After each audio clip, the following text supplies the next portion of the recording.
স্বাধীনতার বাংলাদেশ, কেন চাঁদা দিবেন? কাউকে চাঁদা দিবেন না। যারা গাড়ি চালান, প্রাইভেট কার চালান, ট্যাক্সি চালান, সিএনজি চালান, অটোরিকশা চালান, রিক্সা চালান, ফুটপাতে যারা দোকানদারি করেন, কাউকে আপনারা চাঁদা দিবেন না।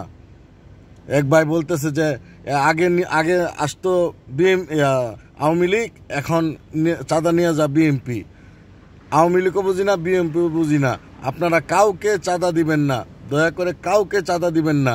কেন আপনারা পারেন না? বেন্দা চিনেন না? বেন্দা লাঠি, 2-1টা লাঠি বানায় রাইখা দিবেন। সব দোকানদাররা যখন চাঁদার জন্য আসবে তখন চাঁদা দিয়ে দিবেন। কোন চাঁদা দিবেন তো এটা বুঝে নেই। বেন্দা লইয়া একবারে সাইজ করে ছেড়ে দিবেন যে চাঁদাবাজি, বাংলাদেশে কোনো চাঁদাবাজি চলবে না, আর চাঁদাবাজি চলবে না। সময় নেই চাঁদাবাজির। উঠিয়ে দাঁড়ান আপনারা সবাই। চাঁদাবাজি কাকে বলে? যখন আসবো তখন বেন্দা লইয়া ঠিক মতনে চাঁদা দিয়ে দিবেন, তো দেখবেন যে জিন্দিগিতে আর আপনার কাছে চাঁদার জন্য আসবে না। আপনারা শুধরাইতে পারেন না, ভয় পান কেন? ভয় পাবেন কেন? ভয় পাবেন না কখনো।